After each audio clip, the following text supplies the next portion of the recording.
శ్రీకృష్ణ భగవానుడి రాసలీలలకు ముఖ్యమైనటువంటి ప్రదేశం, ఇప్పటికీ సజీవంగా ఉన్నటువంటి ప్రదేశం నిధివన్. అసలు ఈ నిధివన్లో ఉన్నటువంటి ఈ బావి నిజంగా శ్రీకృష్ణుడే తవ్వాడా? శ్రీకృష్ణుడు రాత్రి వేళల్లో గోపికలను కలుసుకోవడానికి నిజంగానే ఈ నిధివన్కి వస్తాడా? ఇప్పుడు మనకు చూపిస్తున్నటువంటి ఈ సాక్ష్యాల్లో నిజమెంతుంది? రాత్రి వేళలో శ్రీకృష్ణుడి రాసలీలలను రహస్యంగా చూడనీకి ప్రయత్నించిన వారిలో చాలామంది చనిపోయారని, కొంతమంది పిచ్చివారైపోయారని ఈ గుడిలో ఎన్నో సాక్ష్యాలు ఉన్నాయి. అసలు ఈ కథలో వాస్తవం ఏంటో ఈ వీడియోలో పూర్తిగా తెలుసుకునే ప్రయత్నం చేద్దాం. వీడియో చివరి వరకు చూడండి. నిధివన్ టెంపుల్ వచ్చేసి బృందావనంలో ఉంటుంది. బృందావనంలో చాలా ఫేమస్ టెంపుల్ అంటే నిధివన్. ఈ నిధివన్ లోపలికి చేరుకోవాలంటే టికెట్స్ ఏమీ అవసరం లేదు, ఫ్రీగా మనం వెళ్ళి దర్శనం చేసుకోవచ్చు. శ్రీకృష్ణ భగవానుడు కొలువైనటువంటి బృందావనాన్ని చూడడానికి మా మేడంతో పాటు నేను కూడా వచ్చేసిన. ఇప్పుడైతే మేము ప్రజెంట్ నిధివన్లో ఉన్నాం. ఇక్కడ ఉన్నటువంటి విశేషాలు ఏంటో ప్రతిదీ తెలుసుకుంటూ మీకు కూడా తెలియజేస్తాం. లోపలికి వచ్చేసినాం. ఇది వచ్చేసి నిధివన్ అన్నట్టు. నిధివన్ అంటే మొత్తం వనంతోనే నిండి ఉంటుంది. ఇది చాలా అంటే చాలా హిస్టారికల్ ప్లేస్ అన్నట్టు. బృందావనంలో స్పెషల్ ప్లేస్ ఏంటిదంటే నిధివన్. నిధివన్ అనేది శ్రీకృష్ణునికి చాలా స్పెషల్ అయిన ప్లేస్. ఎందుకంటే గోపికలతోనే ఈ వనంలోనే ఎక్కువ టైం స్పెండ్ చేసేది అన్నట్టు ఈ నిధివన్లో. ఇక్కడ ఈ చరిత్ర ఏంటిదంటే ప్రతిరోజు నైట్ ఇక్కడికి శ్రీకృష్ణుడు వస్తాడని ఇక్కడ నమ్మకం. ఎంత 6 తర్వాత ఈ నిధివన్ అనే ప్లేస్ మొత్తం క్లోజ్ ఉంటుంది అన్నట్టు. అప్పటి నుంచి మళ్ళీ మార్నింగ్ 6 వరకు మొత్తం క్లోజ్ ఉంటుంది. ఎందుకంటే ఇక్కడికి రాధతోని గోపికలతోని శ్రీకృష్ణుడు ప్రతిరోజు నైట్ ఇక్కడికి వస్తాడని ఇక్కడి చరిత్ర చెప్తుంది. అందుకే ఇది శ్రీకృష్ణునికి స్పెషల్ ప్లేస్ అన్నట్టు. ఇది మొత్తం వనంతోనే నిండి ఉంటుంది ఈ ప్లేస్ మొత్తం. ఆ మధ్యలో నుంచి ఇలా దారి ఉంటుంది, చుట్టూ ఇట్లా సైడ్ కంచా ఉంటుంది అన్నట్టు. మధ్యలో 2 మందిరాలు ఉంటాయి. ఆ మందిరాలను దర్శనం చేసుకొని ఇలా బయటకు వెళ్ళిపోవాలన్నట్టు.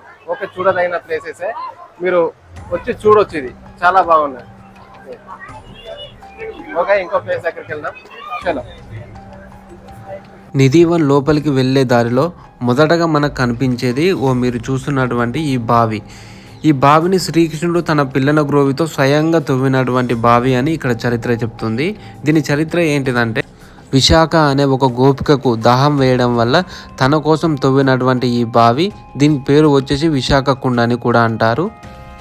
ఇంకా మనం ముందుకెళ్దాం. ఈరోజు పబ్లిక్ మాత్రం చాలా ఎక్కువగా ఉన్నారు. పాపం తను రష్ బాగున్నదంటుంది. ఈ చెట్టు పడుతుంది కదా, మన కోరిక కోరుకొని ఈ చెట్టుకి కంకణాలు కడితే మన కోరిక నెరవేరుతుందని ఇక్కడ నమ్మకం. అలాగే మనం వెళ్ళే దారిలో ఫస్ట్ గుడి వస్తుంది అన్నట్టు. ఈ గుడిని మనం దర్శించుకొని ఇంకా నెక్స్ట్ గుడికి వెళ్తాం అన్నట్టు. నెక్స్ట్ గుడి శ్రీకృష్ణ రాధమ్మ కొలువైనటువంటి ఆ గుడి ఉన్నది, అక్కడికి వెళ్తాం మనం.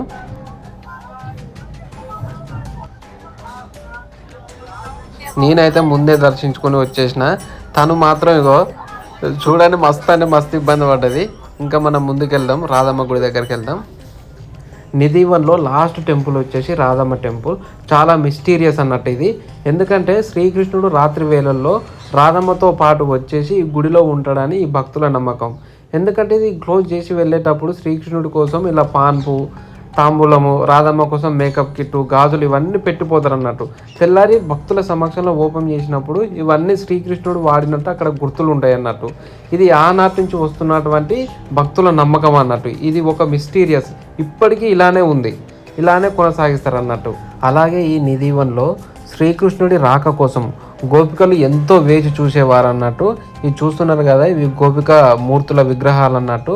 వీటిని కూడా ఇక్కడ భక్తులు దర్శించుకుంటారు. అలాగే ఈ నిధివన్లో ఎన్నో మిస్టరీస్ ఉన్నాయి. మాకు తెలిసిన కొన్ని విషయాలు మీతో షేర్ చేసుకున్నాం. అలాగే ఇందులో మిస్టరీస్ను ఛేదించడానికి కెమెరాలు పెట్టి ఇంకా ఏవేవో ప్రయత్నాలు చేసేలాట, అవన్నీ విఫలమైనాయి. ఎనీవే, ఒక హిస్టారికల్ ప్లేస్ని మేము చూసినాం, విజిట్ చేసినాం, ఇందులోని విషయాలు మీతో పంచుకున్నాం. ఓకే, మరొక వీడియోతో మళ్ళీ మేము ముందుకు వస్తాం. ఇప్పుడైతే ఎగ్జిట్ అయిపోదాం. మొత్తానికి నిధివన్ కంప్లీట్ అయిపోయింది. ఇట్లా లోపలికి వెళ్ళేసినాం, ఇలా ఎగ్జిట్ అయ్యి బయటకు వచ్చేసినాం. ఇక నెక్స్ట్ వేరే ప్లేస్ దగ్గరికి పోదాం. అది కూడా చాలా ఫేమస్ అయిన ప్లేసెస్. Okay, let's go. ఇక నిధివన్ దర్శించుకొని మేము బయటికి రాగానే ఇలా వెన్న కనిపించింది. మా మేడానికి వెన్న తినబుద్ధి అయిందంట. ఇక తనకు వెన్న తినిపించి ఇంకో ప్లేస్కి వెళ్ళిపోదాం. ఇక్కడ గోవర్ధనగిరి చాలా ఫేమస్ ప్లేస్ అంట, అక్కడ కూడా మనం వెళ్ళిపోదాం. అలాగే వెన్న కూడా మనం ఎప్పుడు చూడలేదు కదా, దాని టేస్ట్ కూడా చూసి చెప్తాం.